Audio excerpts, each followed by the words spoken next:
I have got today, Rich, What have you got?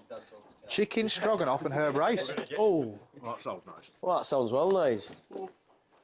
I've got cheese sandwiches. Very well.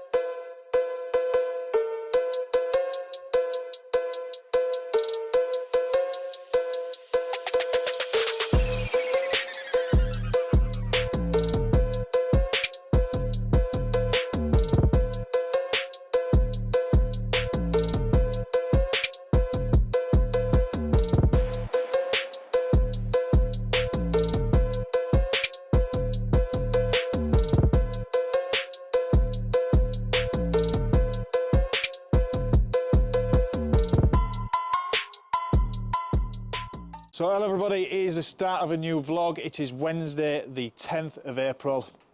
Obviously we're out here at Harrogate as normal at the moment. Here's Daniel, come on Daniel, you all right?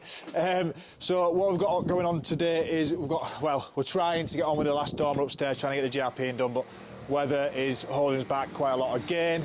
So we're just doing what we can with that. Liam is putting in the double doors upstairs in the first dormer, and then he's going to probably get the second set done as well, so we can get that done and get all those faced off and everything else. The decorator's obviously here, absolutely smashing through the work. We've got the plumbers back, they're concentrating, there's a couple of them now, so they're concentrating on the first fix in here, so we can start plasterboarding in there. And the other property, they're getting the boiler fit and they're getting the radiators and stuff like that fit, so this hopefully can be up and running soon as well, get the heating on and start to dry out properly in there. As you'll probably tell, we'll probably show you that in a moment, but the bifolds are in on the first plot. We had to do some jiggery pokery in to get that in, but those are now in. We've actually fit those. We had nothing to do with the windows and doors, but we've got to a point now where we just needed to get it done, so we've actually fit those. We've obviously fit a couple of the doors and stuff as well that we aren't supposed to be doing, but that is by the by. We do what we do to get the job done. So we'll maybe attempt to get the bifolds in on this side today. Scaffolding's in the way a little bit. We're going to see what we can do, so we're trying to obviously move some of the scaffold slightly, just see if we can get that done. That's where we're at.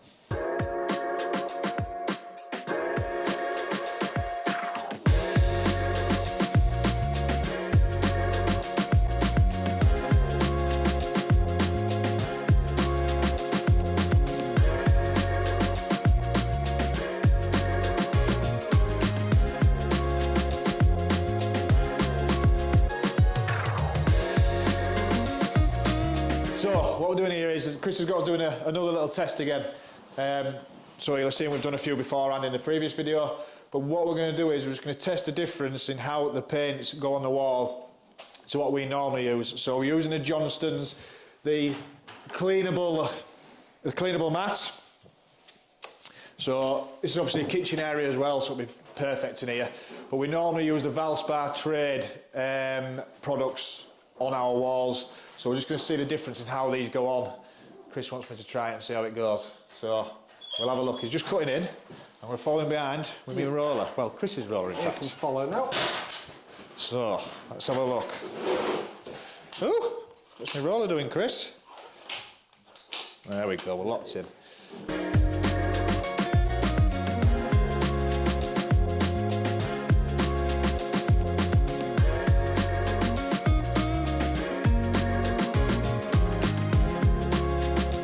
Put on here is just a thin down coat of the cleanable, water it down 20% for the mist coat, and then you're good to go. You can feel the difference. Well, you can feel that even just with a mist coat, the watered down mist coat, it's normally what you get is you get a bit of chalkiness on your hands, but there's absolutely zero on that there. No chalk whatsoever. So straight away, and obviously that there just went on a wall very, very easily. So this is the first coat after the mist coat.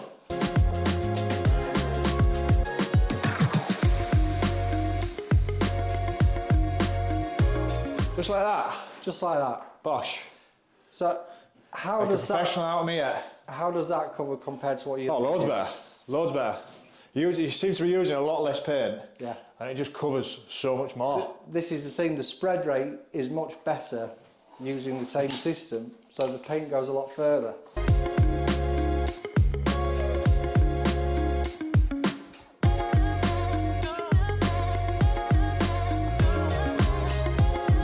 Right, so today I've just been backfilling where all the new water pipes and electric are going. just 100 ml of grit sand, then 100 ml of hardcore on top that's going to get whackered when it's all finished.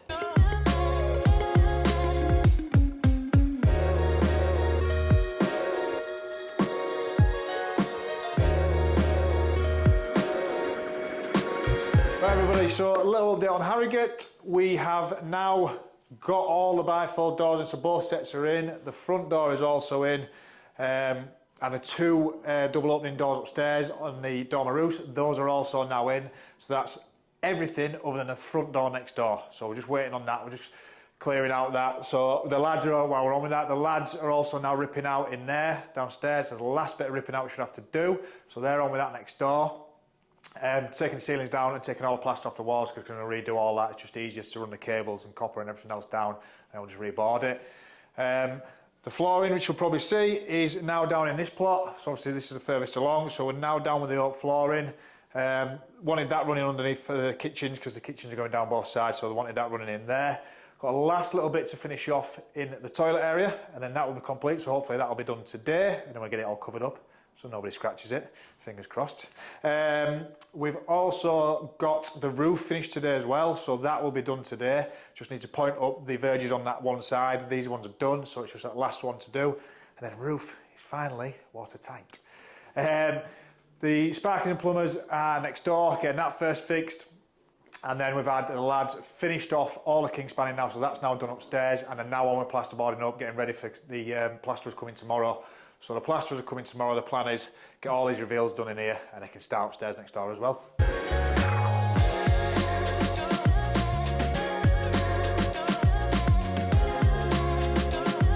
Right guys, welcome to College Street. I'm going to give you a little insight, hopefully, about how to plasterboard. So first thing I do is I work out just to make sure my studs, my board is going to finish in the middle of my studs. So it's 1200, lands in the middle. So that's roughly where I start. And then, with it being a cut, with it being an angle cut, I always draw it out. So when I've done my measurements and I've got the board there, I'm not thinking, scratching my head, what am I actually marking? So the first one will be to the underside of the purlin, which is 1910. You always want to try and leave a little gap underneath these boards as well. 270.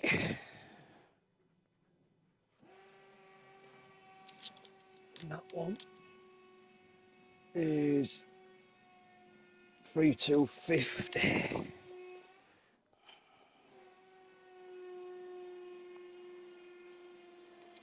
So a 2.4 board is quite a way up. So what I'm going to do is to make it easier for myself, I'm going to cut it to the top of the purlin, which is at 2240.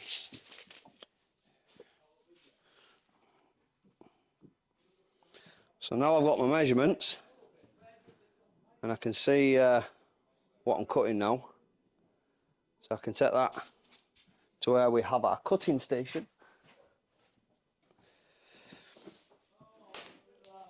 And I'll just try and transfer the measurements onto this board.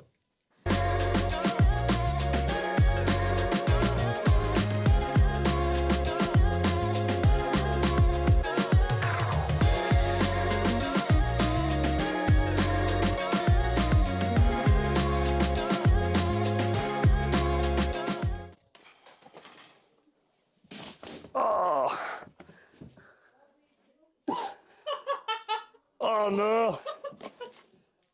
You don't want to stay. You don't want to kneel on a board when it's on its edge. That'll be an off cut. So we'll do that again. Take two.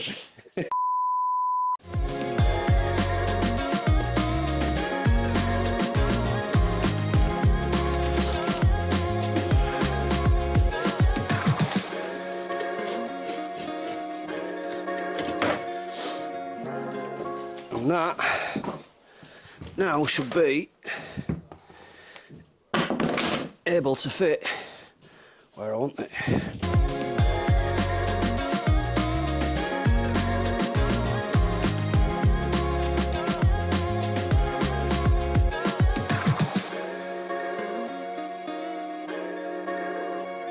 Plasterboard underneath the board.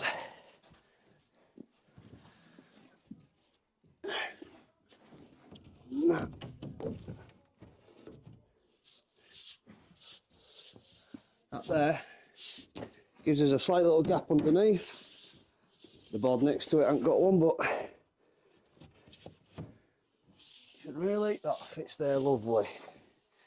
So what I've done is, before this, I'd already marked where my joist is at, where my studs are. We've just marked them on the floor so we know where we're screwing. Okay. And we get the screw gun.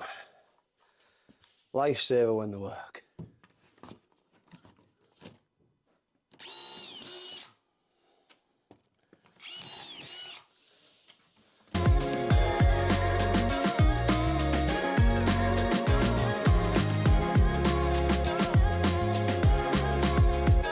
There's one line of studs done.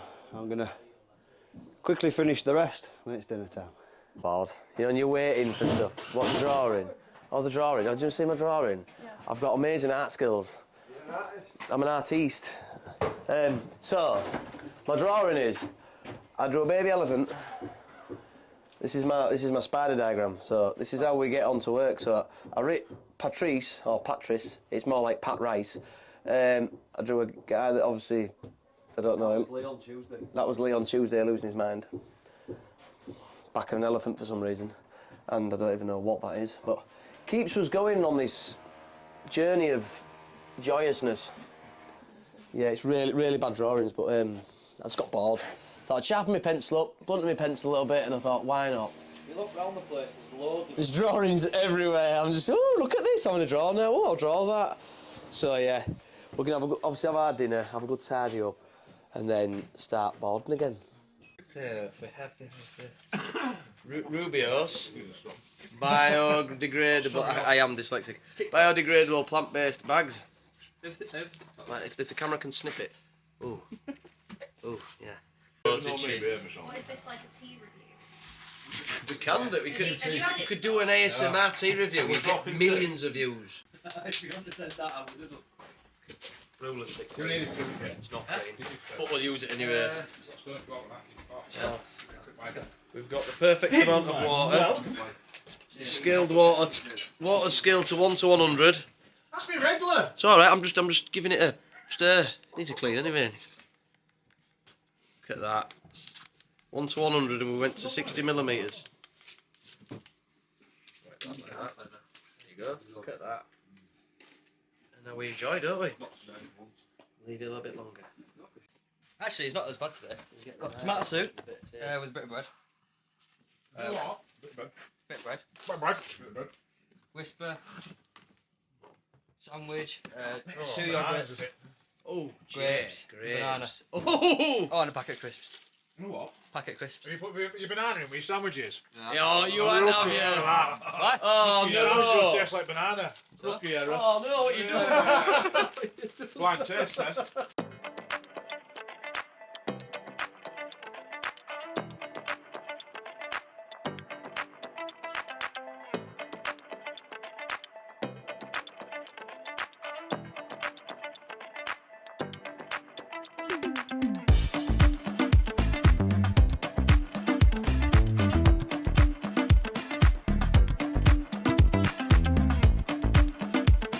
Needs to have a big clear out in here as well.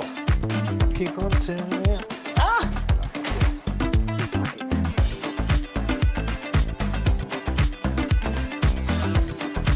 Right, so I'm just gonna, we on? Is this thing on? This thing on? So I'm just gonna continue the floor now into the bathroom. Obviously this section of chipboard flooring which is underneath has already been pre-primed, so I just need to make sure you sweep it off, hoover it up as well, make sure it's all clear, get it primed up. It just means the glue will stick better. So it's an engineered oak flooring. You've got 4 millimetres of oak on the top and I think it's 13mm of plywood on the bottom. So it's just classed as an engineered door because it is real wood on the top, but we just put it on a plywood base underneath. A lot less movement than actually using full wood floor, so there's a lot less movement in this. As the packs come, they come in various sizes. There's a lot more sizes than this, to be honest, but I've just got what's left out of that pack. Now, when you're doing a big area, it is worth opening a few different packs of flooring, just because there will be a lot of different sizes within those packs, and some packs might not have the same sizes, and there's also slightly different coloration as well in the packs when you open them, so you'll see that different sort of colours ever so slightly. But when you're doing a big area, it is worth opening a few and picking from each pack so that you get that contrast of colours in that. In here I'm not so worried about because it's a smaller area, but I've opened a couple of them and we'll spread them out as we go. So first things first, obviously where your joints are on your boards, you want to make sure that they stagger. So they stagger your joints. You don't want your joints too close. Obviously that's when your floor can start moving and everything else. So it is glued down, which it will hold, but always stagger your joints. And I think the minimum suggestion is 150mm-ish. So we just need to make sure they're staggered. Obviously that one there, probably a little bit close, so we'll swap that out. We'll get one of those ones. And again, obviously you've got a 50mm rip at that end.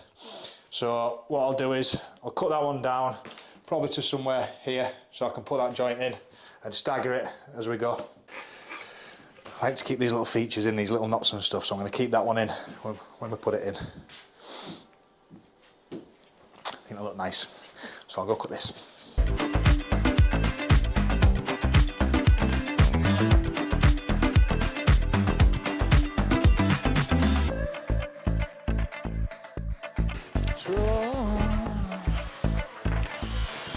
Definitely shouldn't have been a singer.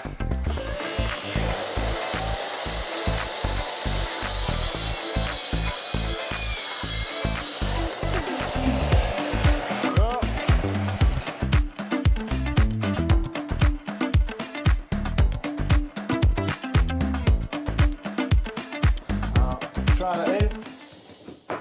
Make sure that fits nicely. We'll get a 200mm rip in that side. Obviously your joint's staggered. And as well, a little point as well, on the ends, if anyone's going to do the flooring themselves, make sure you don't go tight up to your walls or tight up to anything. Just because, obviously with it being a real wood on the top, it's not so bad with this stuff, but anything like, obviously if it contracts and expands, if it's tight up, what it has a tendency to do is belly up in the middle, because obviously it's tight and it's got nowhere to go. So always leave it about 5mm should be enough either end. So leave it 5mm short, and if it does contract or expand, it's got room to move.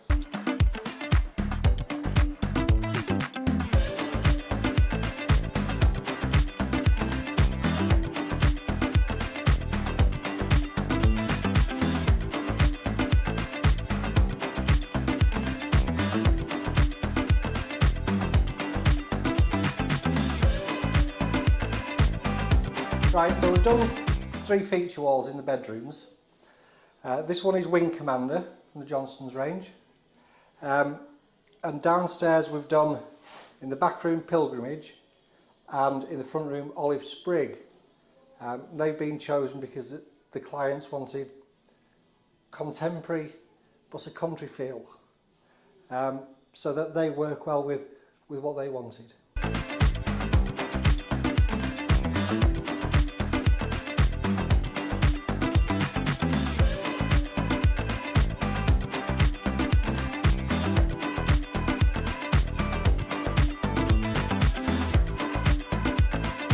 So everybody, just a quick update for you here at Harrogate. The radiators are now all in place on the first plot. The handrails and, well, they're not actually spindles, but the handrails and glazing have started to go in as well. The dormers on the roofs are pretty much finished now, but we just need to get the glazing balustrades on the front of those, because obviously those are opening inwards for that, so like a Juliet balcony on there. The roof is finished, yes! fully finished. So the roof is finished and the plasterers have also started next door. So we're looking very good here at the moment. All the woodwork is done and all the doors are also now on the internals. So we're looking good. Sound. Hooverman, Hooverman. We are leaving slightly early today. It's 3:30, just because it was Jay's 18th on Monday. So we're having a surprise birthday for him tonight. So we're all leaving early, getting cleared up early. We're going to go surprise Jay for his birthday. Maybe we'll stitch him up somehow as well.